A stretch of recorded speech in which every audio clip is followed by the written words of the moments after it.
मैं हैप्पीनेस के बारे में बात करना चाहूँगा in connection to specially meditation, because recently ना मैंने लास्ट ईयर पिछले साल मैंने एक ट्रांसेंडेंटल मेडिटेशन का कोर्स किया था हैदराबाद में. It was a global event, 10,000 से ज़्यादा लोग थे वहाँ. और हम लोग ने at the end of the course levitation भी करी थी. And it was based on sutras, specifically it was based on Patanjali sutras. And it was a siddhi program. तो मैं आपसे बात करना चाहूँगा, एक तो हम लोग के स्क्रिप्चर्स में सिद्धि के बारे में क्या लिखा हुआ है, एंड दो अबाउट मेडिटेशन इन जनरल. आपके साइड से आप क्या एडवाइस करोगे कि मेडिटेशन की इंपॉर्टेंस क्या है, आप if you do meditation yourself, about that? देखिए, आप did you really got levitated? So I'll be 100% honest with you. Beginning में मैं बहुत skeptical था. Like I thought कि ये तो impossible है. And they gave a lot. I don't know if you know about it, but they gave a lot of different sutras. Sanskrit में भी था, English में भी था. But at the end, I don't think I should be explaining a lot about my experience. But there was an energy in my spine, in my kundali, and at that point, हम लोग साधना पता नहीं कितने घंटों के लिए कर लेते, 1-2 घंटे के लिए एटलीस्ट साधना. एंड उन्होंने सूत्रस बोला, वो भी साइलेंस में हम लोग बोलते हैं मन के अंदर. And I did levitate, yogic flying उसको बोलते हैं, because and एक तो होता है कि voluntarily I did it, I didn't do it voluntarily. At that point मेरी जो awareness थी, it's like I felt like I'm in a state where I'm not aware of my body. एक physical realm से मैं दूर चला गया था. And at that point I started moving my body up and down without actually being aware of it on a physical level. तो हाँ, technically मैंने levitation करी थी, but I would want you to elaborate कि scriptures में इसके बारे में क्या लिखा हुआ है, not only सिद्धियाँ and stuff, but spirituality, meditation के बारे में भी elaborate कर लेना. मेडिटेशन के लिए तो जो मतलब स्क्रिप्चर हमें मिलता है, ओल्ड टेक्स्ट की आप बात करेंगे तो पतंजलि जी का योग सूत्र है, जहाँ पर अभी तो मेडिटेशन की बहुत टेक्निक्स इवॉल्व हुई हैं और बहुत ढेर सारी टेक्निक्स को आगे बढ़ाया गया है. बट वहाँ पे हमें अष्टांग योग का पतंजलि योग सूत्र में मिलता है. रही बात सिद्धियों की, जैसे मैंने इसलिए आपसे पूछा कि क्या सच में आप लेविटेट किए थे, तो चूँकि ऐसा मैंने योग में, प्राणायाम में, इन चीज़ों को करने से आप हाईली अवेयर हो जाते हैं, अल्ट्रा अवेयरनेस होती है, क्योंकि आपके मन में जो बहुत ढेर सारी चीज़ें होती हैं वो थोड़ी देर के लिए तो रिमूव हो जाती हैं. मंकी माइंड जो हाँ. और जितना कम आपके पास थॉट रहता है उतने ज़्यादा आप हैप्पी फील करते हो. क्योंकि लेस थॉट, इनफैक्ट गोल तो ज़ीरो थॉट का है. आप अभी देखो, कभी भी आप जब हैप्पी होते हो, कभी भी हैप्पी, एक्साइटेड नहीं, हैप्पी, तो आप हैप्पी जब भी होगे तो बहुत ही काम माइंड से ही हो पाते हो. और ऐसा कोई मेथड नहीं है हैप्पीनेस का कि जहाँ पर आपके माइंड में चार चीज़ें, वो एक्साइटमेंट होगी. आपका बर्थडे हो सकता है, वो आपका ग्रेजुएशन ईयर है, आपने कुछ क्रैक किया है, वो सब एक्साइटमेंट, वो हैप्पीनेस नहीं है. तो वो हैप्पीनेस क्या है, हमेशा हैप्पीनेस आपको एक या दो थॉट हाईली या फिर जीरो. इसलिए कभी कभी आप देखिए, when you woke up in morning and you had a deep sleep, आप हैप्पी हो, बिकॉज वो थॉट नहीं है. तो वो जो थॉट नहीं है, यहीं से पतंजलि जी का योग सूत्र प्रारंभ होता है कि योगा चित्त वृत्ति निरोधा, कि आप के चित्त में वृत्तियों का निरोध ही योग है. और योग क्या है? योग ऐसा नहीं कि आप अपने आप को पनिश कर रहे हो, you are not punishing yourself. योग को ऐसे नहीं देखा गया है. गोल ही उसका यह है कि आप उस आनंद को प्राप्त कर सको, उस हैप्पीनेस को. वो हैप्पीनेस तभी आएगी जब ये थॉट, यहाँ से आप काम रहोगे, खाली रहोगे. उसके लिए फिर वहाँ पर वो 4 पार्ट में उस पूरे स्क्रिप्चर्स को उन्होंने बांटा है, योग सूत्र को. तो जिसमें आप सबसे पहले आते हैं समाधिपाद.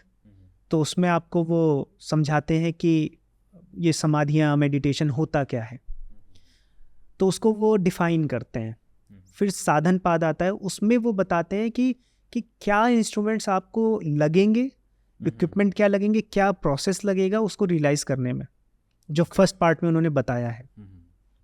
थर्ड पार्ट में वो बताते हैं कि जब इस प्रोसेस में आप जाओगे, जिसको हम विभूतिपाद कहते हैं, तो इस प्रोसेस के मिड वे में आपको बहुत ढेर सारी सिद्धियाँ मिलेंगी.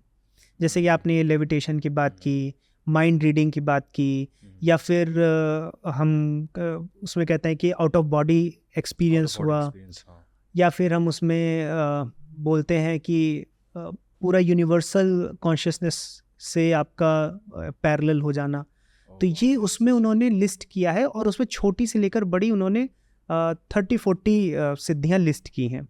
But at the end of that chapter वो कहते हैं कि this siddhis are not your goals. Mean ये तुम्हारे गोल नहीं है, it is ultimately going to bring you down from moksha, जो कैवल्य है। जो चौथा उनका चैप्टर है कैवल्य, उस कैवल्य में वो बात करते हैं कि कैसे आपको इसको भी छोड़ना है।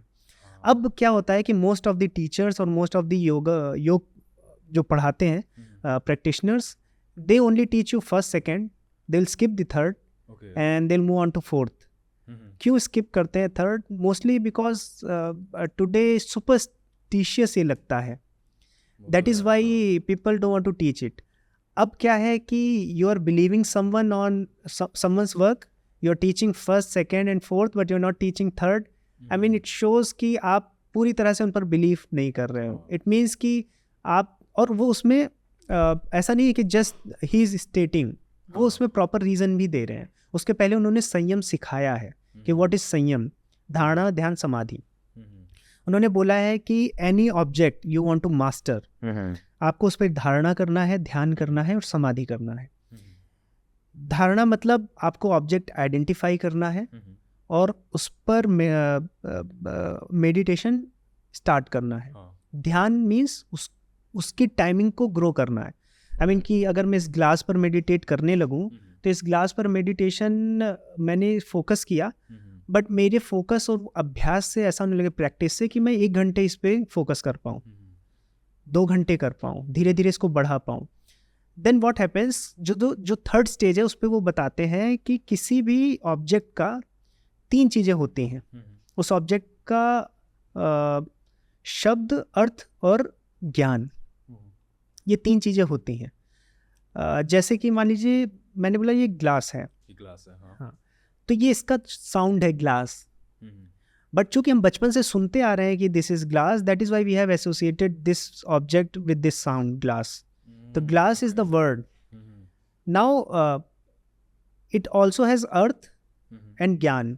ज्ञान क्या है कि this is used for drinking water, या फिर और जो इसके यूज हो सकते हैं, यूज के सिनारियोज, तो ये उसका ज्ञान है।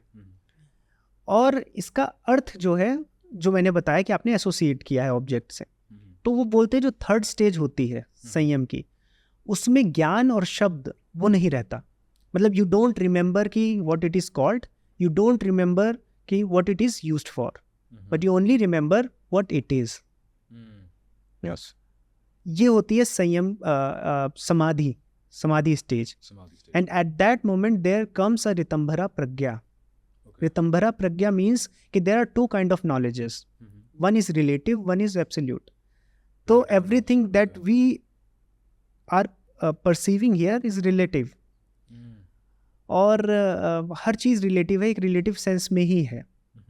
जैसे कि अगर मुझे ये छूने पर ठंडा लगता है, दैट मीन्स कि मेरा जो बॉडी टेम्परेचर है इससे हायर था, तभी मेरी हीट इसके अंदर गई है तो ये ठंडा लग रहा है।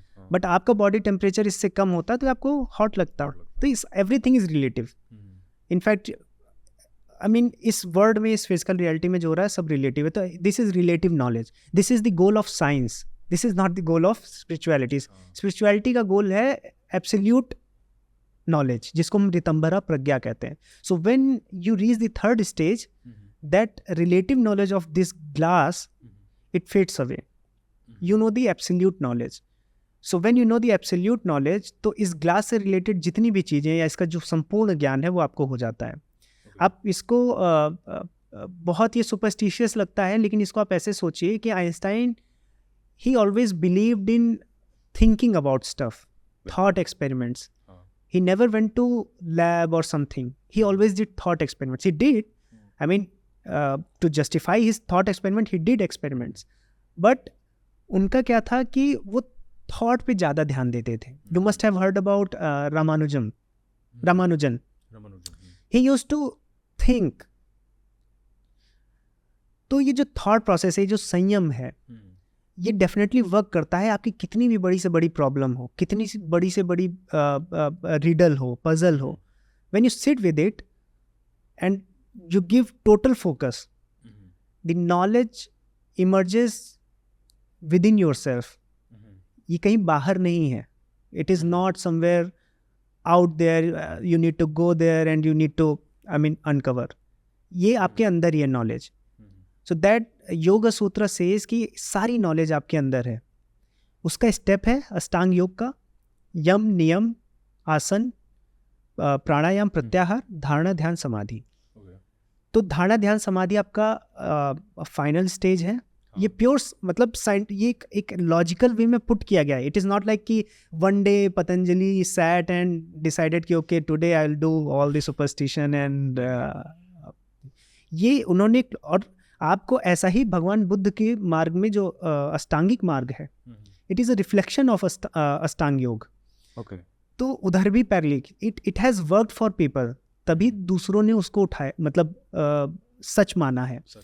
तो उन्होंने पहले कहा कि यम नियम मतलब सबसे पहले तो आपको जितना थॉट प्रोसेस है आपका कम करना है खुद से. जब आप बहुत बड़े कोर्स में स्टैनफोर्ड हार्वर्ड में जा रहे हो तो पहले आप यहाँ स्कूलिंग और यहाँ पे अच्छे कॉलेजेस में पढ़े तो हो, आप डायरेक्ट तो नहीं जा सकते हो. तो यम नियम प्राणायाम asana pranayama pratyahara, these are the first steps जो आपको करने खुद से. इसके लिए आपको गुरु की जरूरत नहीं है. Yam is basically to restrain yourself from all the bad things, passively, actively नहीं. मतलब आप कुछ नहीं करोगे तो अच्छा है. कुछ नहीं करने का मतलब यह है कि हम चोरी नहीं कर. अब चोरी करने के लिए आपको एक्टिवली कुछ नहीं करना है, चोरी नहीं करनी है, आपको वो करना है, चोरी नहीं करनी है. तो यम पैसिव एक्टिविटीज़ है जो आप खुद से छोड़ दीजिए. क्योंकि आप चोरी करेंगे तो उसका थॉट रहेगा कि पकड़ा जाऊंगा, जो मैंने चुराया है वो कितने दिन चलेगा, कल क्या चुराऊं, आज छोटा चुराया, आज मैंने क्या गलती की है. So these are the constant, इसको वृत्तियां बोलते हैं. तो ये वृत्तियां को ही निरोध करना है. तो पहले आप अपने बिहेवियर को ही सुधार लो कि ये कम हो जाए. तो यम. नियम कि आप और भी ऐसी चीज़ें एक्टिवली करो. यम क्या था, पैसिव एक्टिविटीज़ थी. नियम थी आप एक्टिवली करो जो आपको और कंसंट्रेशन में आपको मदद करे, आपके मेडिटेशन में मदद करे. तो उसमें जैसे हो गया कि आप ऐसे पुस्तकों को पढ़ो जो आपको आपके फेथ को या आपको और तैयार करते हैं. थोड़ा सा ईश्वर का नाम लो, क्योंकि क्या है कि डायरेक्टली इफ समबडी सेइंग कि आप शून्य पर मेडिटेट करो, it is not possible. But if I am saying कि आप गणेश जी पर मेडिटेट करो, so at least for a minute और to you can think about Ganesh Bhagwan. I agree, but at the same time, do you think कि जैसे ये तो बहुत पॉपुलर टॉपिक है कि religion versus spirituality. A lot of spiritual leaders and influencers वो बोल रहे हैं कि उन्हें religion is like kindergarten. वो early stage में काम कर सकता है, but end में इसे something like Advaita Vedanta ही आपको ultimate truth के पास लेके जाएगा. आप इसमें agree करते हो या आपको लगता है both the routes will end up getting you there? Religion and spirituality में difference समझना पड़ेगा, because religion is often times ridiculed. And spirituality को लगता है कि जो स्पिरिचुअल पर्सन है, पीपल आर सेइंग कि I am spiritual, I am not religious. तो वो ये सब मुझे नहीं पसंद है. बट रिलीजन क्या है मैं बताता हूँ. रिलीजन की एक स्ट्रक्चर्ड फॉर्म है जो कि फिलॉसफी से इमर्ज होता है. अगर आप हार्डकोर फिलॉसफी में जाते हो, उसको समझते हो और उस पर प्रैक्टिस करते हो, that is spirituality. Hardcore philosophy समझना, उसमें भी स्पिरिचुअलिटी कुछ रिलीजन का पार्ट हो सकता है, क्योंकि वो गलत स्पिरिचुअलिटी हो सकती है जस्ट बिकॉज कि समबडी इज सेइंग और आप वो कर रहे हो. बट वो फिलॉसफी अगर आपको पता है और आप उसको प्रैक्टिस कर रहे हो, दैट इज स्पिरिचुअलिटी. और अगर वो प्रैक्टिस पता है और उससे एक पूरा स्ट्रक्चर तैयार किया गया है सो दैट कि मासेस को फ़ायदा हो सके, वो रिलीजन है. ठीक है. तो उसमें ये होता है. और उसमें क्या है, रिलीजन में करप्शन आ सकता है बिकॉज एक स्ट्रक्चर है, किसी ने बनाया है, उसको लोग आगे बढ़ा रहे हैं. फिर उसमें कुछ क्योंकि जो बेसिक हार्डकोर फिलॉसफी है वो लोगों को समझ में नहीं आ रही है, तो उसको समझाने के लिए और भी प्रोसेसेस और भी कल्चरल वैल्यूज़ को इनकलकेट किया गया है. तो उससे क्या होता है, वहाँ पर करप्शन आ सकता है. बट जो वो हार्डकोर फिलॉसफी जानता है वो अपने आप से झूठ नहीं बोल सकता, तो उसके करप्शन की चांसेस कम है. इसीलिए स्पिरिचुअलिटी अगर आप उसमें डायरेक्ट जा सकते हो, that is the good way कि आप डायरेक्ट स्पिरिचुअल पाथ पे जाओ. लेकिन सब कोई क्वांटम फिजिक्स या सब कोई डायरेक्ट तो नहीं समझ सकता है. तो दैट इज़ वाई वो एक स्ट्रक्चर्ड वे में उस चीज़ का टेक्नोलॉजी आपको दे दी जाती है. अगर आपसे क्या है कि आपको इंस्टाग्राम दे दिया गया है, but you don't need to understand कि इंस्टाग्राम बिल्ड कैसे होता है, है ना. बट अगर आपको और ज्ञान चाहिए और उसके अंदर जाना है, तो then you will try to understand कि इंस्टाग्राम कैसे काम करता है। तो रिलीजन क्या है कि उसका फ्रूटफुल एक वे है जो आपको थोड़ा सा उसको टच करने देता है स्पिरिचुअलिटी को, क्योंकि उसमें बहुत सी ऐसी प्रैक्टिसेस हैं जो आपको उस गोल की तरफ आगे बढ़ा रही हैं। लेकिन at the end of the day you also have to remove that religion. ये अष्टावक्र गीता का भी मतलब जितने भी हमारे स्क्रिप्चर्स हैं, इन द एंड आपको वो व्हीकल छोड़ना है जिससे आप आए थे। This is the example. आप कार से यहाँ आए, मैं टैक्सी से यहाँ आया, but taxi was not my goal, my goal was to reach here. तो I had to get rid of that taxi. तो अभी क्या है कि धर्म वो टैक्सी है, is not dharma is religion is that taxi. But वो रिलीजन से अगर आप उस टैक्सी से आते हैं और आपको आगे बढ़ना है तो then you will have to leave that religion at उसके बिना आप आगे नहीं बढ़ पाओगे। तो आपके हिसाब से जैसे let's say eventual goal, ultimate goal is enlightenment, है ना? तो आर यू सेइंग के भक्ति योग के थ्रू एनलाइटनमेंट नहीं मिल पाएगी, सिर्फ ज्ञान योग के थ्रू एनलाइटनमेंट मिल पाएगी? नहीं, सबके थ्रू मिल जाएगी, सबके थ्रू। इनफैक्ट सनातन धर्म तो इतना इंक्लूसिव है कि even if you play music, some of your friends here play music, तो वो म्यूजिक भी आपको एनलाइटनमेंट दे सकती है। दैट इज़ वाई हमारे यहाँ पे जो धार्मिक चीज़ों से जोड़ा गया, जो बंसी वादक हैं, जो तबला वादक हैं, they become so good at that thing कि उनको उससे ऐसा तादाद में हो जाता है कि उसमें वो ईश्वर दिखने लगते हैं। दैट इज़ वाई हमारे यहाँ वो सरस्वती माँ की एक इमेज है कि वो ईश्वर, क्योंकि उनके लिए सरस्वती माँ ज़्यादा अच्छे ईश्वर हैं रैदर देन कि हनुमान जी। एक रेसलर भी मोक्ष पा सकता है, इसीलिए उनके लिए हनुमान जी हैं। That is why all people of Haryana और वो रेसलिंग करते हैं वो हनुमान जी की, क्योंकि भाव ही है। हमें अपने भाव जागृत करके थॉट्स को कम करना है। तो थॉट्स को हम कैसे कम करेंगे? जो म्यूजिशियन है वो अपने थॉट्स को रेसलिंग से तो नहीं कम कर सकता। तो इसीलिए फिर सरस्वती जी की एक रहती है, या फिर म्यूज़िक को लेकर जो एक भाव है, आप उसमें इतना हो गए कि दिस वर्ड, आप इस वर्ड से पूरी तरह डिस्कनेक्ट हो गए।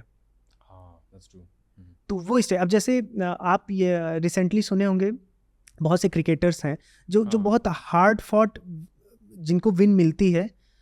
अब अभी विराट कोहली हुए या रोहित शर्मा हुए, इतने सालों से उनको जीत नहीं मिल रही थी, लेकिन व्हेन दे फाइनली वॉन, उन्होंने क्या बोला कि ऐसा लग रहा था हमसे ईश्वर करवा रहा। क्यों? क्योंकि वो जो मोमेंट था जिसमें आपसे 1 बिलियन से ज़्यादा लोग एक्सपेक्टेशन लगाए हैं, पूरा स्टेडियम इतना चिल्ला रहा है, आपको फोकस्ड होना पड़ेगा, आपको अपने दिमाग से सारे थॉट्स हटाने पड़ेंगे, अदरवाइज आप उसको बेकार कर दोगे। और उस मेंटल अवेयरनेस पे आप देख रहे हैं क्रिकेट कैसे इन्वॉल्व कर रहा है आपको हायर बीइंग से। तो क्रिकेट में जब आपने उस अवेयरनेस को लाई कि मुझे इतना मजबूत होना है, फोकस करना है कि मुझे सिर्फ गेंद दिख रही है और मुझे मेरा गोल दिख रहा है, that is a experience, divine experience.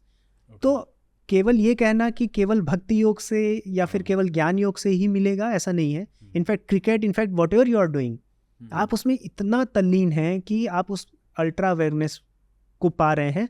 आप बहुत ढेर सारी जो आउटर सिग्नल्स हैं, जो फालतू के सिग्नल्स हैं, उनसे दूर जा रहे हैं। हाँ, मटेरियलिस्टिक सिग्नल से दूर जा रहे हैं, भूल जा रहे हैं, तो वो आप अवेयरनेस को पाते हैं। अल्टीमेटली देखिए, जो आप इनलाइटनमेंट की बात कर रहे हैं, ये दर्शनों में हमारे यहाँ इसको सबसे पहला स्टेप जो मोक्ष को बोला जाता है वो है दुख निवृत्ति। वो ऐसा नहीं है कि आप कुछ ऐसा हो गया और आप गायब हो गए, या फिर आपकी डेथ हो गई और फिर वापस रीबर्थ नहीं हो रहा है। फर्स्ट स्टेप है दुख निवृत्ति, दुखों का निवारण, यही मोक्ष है। ज़्यादातर दर्शनों में गोल क्या है? सिंपल डेफिनेशन कि आपकी सफरिंग्स जो है वो स्टॉप हो गई। सफरिंग्स को स्टॉप करना। अब सफरिंग स्टॉप हो गई, और अगर आप जिंदा हो, इफ़ यू आर लिविंग, तब भी आप मोक्ष में हो। But it is not possible, ऐसा देखा नहीं गया है। इसीलिए भगवान बुद्ध ने अपने 4 आर्य सत्य में पहला ही बोला कि सर्वम दुखम, कि दुख है ही। कोई ऐसा मुझे जिंदा व्यक्ति नहीं मिला जिसने बोला हो कि दुख नहीं है, बड़े से बड़ा, छोटे से छोटा। तो उन्होंने जब ये बोला कि दुख है ही, तो दुख का निवारण ही मोक्ष है। अब जब दुख का निवारण हम कैसे करेंगे? जब इस वर्ड में दुख है ही, तो इस वर्ड से पहले मुझे डिटैच होना पड़ेगा। तो जो डी अटैचमेंट है, आपका जो वो आप पहले तो किसी भी प्रोसेस से हो सकता है ना। तो वही मैंने एग्जांपल दिया, क्रिकेट से भी हो सकता है कि आपने डिटैच कर लिया अपने आप को, जहाँ से आपको आपके दिमाग में 1-2 थॉट आ रहे हैं, ज़्यादा नहीं आ रहे हैं, यू हैव डिटैच योरसेल्फ, और इतना डिटैच कर लिया कि अब आपको फर्क नहीं पड़ता है चीज़ों का, तब भी आप मोक्ष में है। नाउ ये लेकिन बहुत टफ है। अब इसमें मोक्ष का जो पूरा कॉन्सेप्ट आ जाता है फिर मृत्यु पर, क्योंकि या तो मोक्ष की एक जगह और बात होती है, वो होती है डीप स्लीप, जिसको हम तुरीय अवस्था कहते हैं। तो ये 2 ऐसी जगहें हैं जहाँ पर आप वो नियर डिवाइन एक्सपीरियंस करते हैं। एक तो डेथ पे ऐसा बोला, डेथ का कभी कॉन्सेप्ट हम देखेंगे। तुरीय अवस्था जो है, जब आप विदाउट ड्रीमलेस स्लीप लेते हैं, तो ऐसा माना जाता है कि आप शून्य को एंजॉय कर रहे थे, उस हैप्पीनेस को। I mean that is closest you can go to that divine experience. तो इसको भी हम मोक्ष बोल सकते हैं। तो पहले तो मोक्ष के स्तर है। जो डायरेक्ट इनलाइटनमेंट है वो ये है कि आपको सब कुछ पता चल गया, इसकी रियलिटी पता चल गई। वैशेषिक ने अलग बताया, वैशेषिक दर्शन ने कहा कि ये सेट ऑफ तत्व हैं, इनको जान लिया तो आपको मोक्ष मिलेगा। जैसे उन्होंने बोला कि द्रव्य, गुण, कर्म और इसके अलावा जो वहाँ पर है, तो उन्होंने जो बताया कि इसको अगर आप समझ लिए तो आपको मोक्ष हो जाएगा। आप इसमें आते हैं, न्याय में आते हैं, तो न्याय में आपको 15-16 तत्व बताए गए हैं, उसको आप समझ लिए तो आपको मोक्ष है। योग में आते हैं तो योग में आपको बोला गया है अगर आपने अपने पुरुष यानी अपनी चेतना, अपनी कॉन्शियसनेस को समझ लिया और आउटर वर्ल्ड को से डिटैच कर लिया तो आप मोक्ष में हैं। तो ये स्टेज जीते जी भी हो सकती है अगर आपको दुख नहीं, क्योंकि गोल क्या है? गोल हर दर्शन का ये है कि दुख निवृत्ति, तो दुख निवृत्ति ही करना है। अब इसमें जब मृत्यु हो जाती है, जैसे जब आप डेथ को डेथ होती है, तो उसके बाद क्या है, आपका जो जड़ है, क्योंकि कॉन्शियसनेस को, जैसा मैंने बताया, कॉन्शियसनेस को दर्शन पार्ट मानते ही नहीं बॉडी का। कॉन्शियसनेस को एक डिफरेंट एंटिटी मानते हैं जो बॉडी से कर्म संस्कारों के माध्यम से जुड़ी हुई है। एक कॉन्शियसनेस है जिसको आत्मा बोलते हैं। वो आत्मा एक जो हमारी जड़ बॉडी है, जो हमारा मसल है या हमारा पूरा स्ट्रक्चर है, उससे कर्म संस्कारों से जुड़ी हुई है। अब इस जगत में छोटे से छोटा पार्टिकल भी कर्म कर रहा है। कोई भी एक ऐसी चीज़ नहीं जो स्टिल हो, कोई भी चीज़ नहीं है, इसीलिए इसको जगत बोला गया है। जगत मीन जिसमें गति हो, तो कोई भी ऐसी चीज़ नहीं है जिसमें स्टिलनेस हो, मोशनलेस हो, सब कुछ चला है, नहीं, सब में कर्म है। इस जगत से दूर जाने का मतलब है आपको कर्म को रोकना पड़ेगा, otherwise will be a part of this world और दिस यूनिवर्स। अगर इस यूनिवर्स और इस वर्ल्ड के आप पार्ट हो तो आपको दुख होगा ही। There is no escape from suffering if you are part of this world. तो जब देखा गया कि इस वर्ल्ड का इंट्रिंसिक जो उसके अंदर एक इनग्रेन चीज़ है वो है मोशन, और वो मोशन को कर्म की तरह देखा गया। इस कर्म से जब आप बच पाओगे तब आप इस वर्ल्ड से मुक्ति पाओगे। इसीलिए बोला गया कि ये जो आपकी कॉन्शियसनेस इस वर्ड से जब जुड़ती है ना, तो कर्म से जुड़ती है, क्योंकि ये वर्ड में कर्म है ही, वो कर्म आपको जोड़ता है। जैसे ही उस कर्म को आप समाप्त करोगे हमेशा हमेशा के लिए, तब आपको वो दूसरा मोक्ष है कि वो फिर उसमें आप रिबर्थ नहीं होते हो। इसको आप ऐसे समझिए जैसे हम बैठे हैं, हमारा एक सेल्फ है, ठीक है, जो मैंने समझाया कि मेरा एक सब्जेक्टिव एक्सपीरियंस है। ये मेरा जो सब्जेक्टिव एक्सपीरियंस है ये बहुत कांस्टेंट है। मैं जो विशाल चौरसिया हूँ ये बहुत कॉन्स्टेंटली बना हुआ है। जब मैं 3-4 साल से, जब से मुझे वो अवेयरनेस आई है और आज तक कभी भी ब्रेक नहीं हुई है, कभी भी एक सेकंड के लिए मुझे नहीं लगा कि मैं विशाल चौरसिया नहीं हूँ। तो ये एक सेल्फ है जिसमें कोई चेंज नहीं आ रहा, लेकिन हमारी बॉडी में तो लगातार चेंज आ रहा है। मैं कुछ कर रहा हूँ, मेरी कैलोरीज अप जाती हैं, डाउन आती हैं, मैं रोज़ थकता हूँ, रोज़ कुछ खाता हूँ तो मेरी एनर्जीज चेंज हो रही हैं, मेरा मास चेंज हो रहा है ना, एवरीथिंग इज चेंजिंग। तो जो जड़ पार्ट है मेरी बॉडी का, दैट इज चेंजिंग, बिकॉज ये जगत है जिसमें गति है। लेकिन जो मेरा सेल्फ है, जो मेरा एक सब्जेक्टिव एक्सपीरियंस है विशाल होने का, वो नहीं चेंज हो रहा। डेथ, अब ये तो मुझे समझ में आ गया कि एक सेल्फ है और एक पूरा हमारा जड़ है, जिसको हम बोल सकते हैं, जड़ को इंग्लिश में क्या कहते होंगे, बट मैं दर्शन की भाषा में बता रहा हूँ। जो जड़ है मतलब जिसमें कॉन्शियसनेस नहीं है, जो अनकॉन्शियस बीइंग चीज़ है, तो वो जो जड़ है और एक कॉन्शियसनेस या सेल्फ है, वो जब साथ में है तब भी सेल्फ नहीं चेंज हो रहा, केवल यही चीज़ चेंज हो रही है, और हमें पूरा अपना जो हम काम कर रहे हैं वो दिख रहा है। तो जब ये अलग होंगे डेथ पे, तो ये तो फिर चेंज हो जाएगा, हम इसको जला देंगे, इसको गाड़ देंगे, इसको जो कर देंगे, बट ये फिर भी नहीं चेंज होगा। लेकिन इसकी फंडामेंटल एक फंक्शनिंग है कि इसको जड़ चाहिए। अब ये तो चला गया क्योंकि ये नश्वर था, तो ये फिर से उठाएगा। तो ये क्या है कि ये सांख्य दर्शन का प्रोसेस है कि जो प्रकृति तो एक ही है, मास मतलब मैटर और एनर्जी तो एक ही है, लेकिन जो ये सेल्फ है ना, ये बार बार इसमें फंसता है, बार बार इसको लपेटता है। और किससे लपेटता है? मैंने बताया कर्म से। तो हमारी बेसिक फिलॉसफी ये बनती है कि अगर हम कर्मों को ख़त्म कर दें, कर्म ही समाप्त हो जाए, तो ये कभी फंसेगा नहीं। और जब ये कभी फंसेगा नहीं, जगत में आएगा नहीं, तो हमें कभी दुख नहीं होगा। तो ये क्या है? ये हाईएस्ट लेवल ऑफ मोक्ष है। ये दुख का समूल नाश है। लेकिन दुख का नाश तो हम यहाँ भी कर सकते हैं एक हद तक। और अगर एक हद तक कर सकते हैं और इतना हम अपने आप को अवेयर कर लें, पहले इसीलिए आप देखिए कि जो साधु संत थे वो अपने आप को डिटैच करके फॉरेस्ट जा रहे हैं, या फिर, और ये पार्ट था हम सबका, ऐसा नहीं था कि केवल एक इंडिविजुअल का था। हमारे यहाँ वानप्रस्थ और संन्यास आश्रम सबके लिए था कि आपको अपने आप को डिटैच करना ही है। हम आपको एक अपॉर्चुनिटी दे रहे हैं मोक्ष पाने की। इट वाज नॉट लाइक कि जब एक इतनी अच्छी चीज़ हमें पता है, दुखों से निवृत्ति, तो हम ये अपॉर्चुनिटी हम सबको देंगे।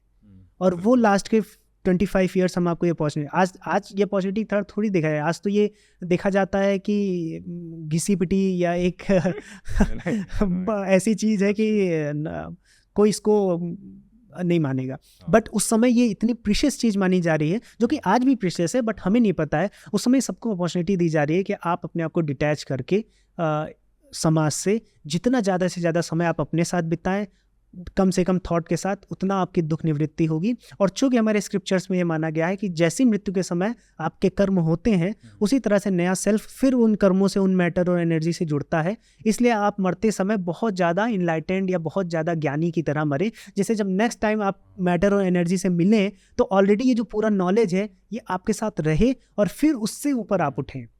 ऐसे करते करते आप एक समय ऐसा आएगा कि जो मोक्ष की सर्वोच्च अवस्था है वहाँ पहुँच जाएंगे। और सांख्य दर्शन का ये पूरा मानना है कि अगर आप कॉन्शियसली या अनकॉन्शियसली मोक्ष की तरफ नहीं भी जाते हैं, तो एक ऐसा समय आएगा कि आपका मोक्ष हो जाएगा। डेफिनेटली हो जाएगा। क्योंकि सांख्य प्रकृति को एक नाटक मानता है, एक वीडियो गेम मानता है। एक वीडियो गेम आप 1 साल खेल सकते हैं, 2 साल खेल सकते हैं, 5 साल खेल सकते हैं, 10 साल खेल सकते हैं, जिंदगी भर नहीं खेल सकते। तो ये जो सेल्फ है ना, ये जो मैटर एनर्जी को पकड़ रहा है, जो इसको मज़ा आ रही है, वो मज़ा कितनी दिन करेगा? तो सांख्य की फिलॉसफी क्लियर है कि अगर आप नहीं भी मोक्ष की तरफ बढ़ पा रहे हो, तो अल्टीमेटली ये मज़ा ख़त्म होगा और ये अल्टीमेटली ये मोक्ष होगा पुरुष का। तो ये है। और वेदांत में जैसे माना जाता है कि हमें कॉन्शियसली मतलब डिसीजंस ऐसे लेने चाहिए जो हमें मोक्ष के लिए फेवरेबल बनाए।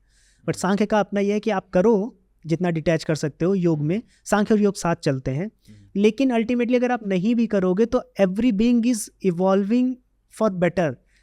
जो हम एवोल्यूशन देख रहे हैं ना, कि हम छोटे लेस कॉम्प्लेक्स चीज़ों से आज हायर कॉम्प्लेक्स बीइंग बन गए हैं, तो सांख्य का भी यही मानना है कि हमारी कॉन्शियसनेस हायर जा ही रही है और वो एक समय वो गॉड कॉन्शियसनेस से मिल जाएगी। तो ये सांख्य का एक व्यू पॉइंट है।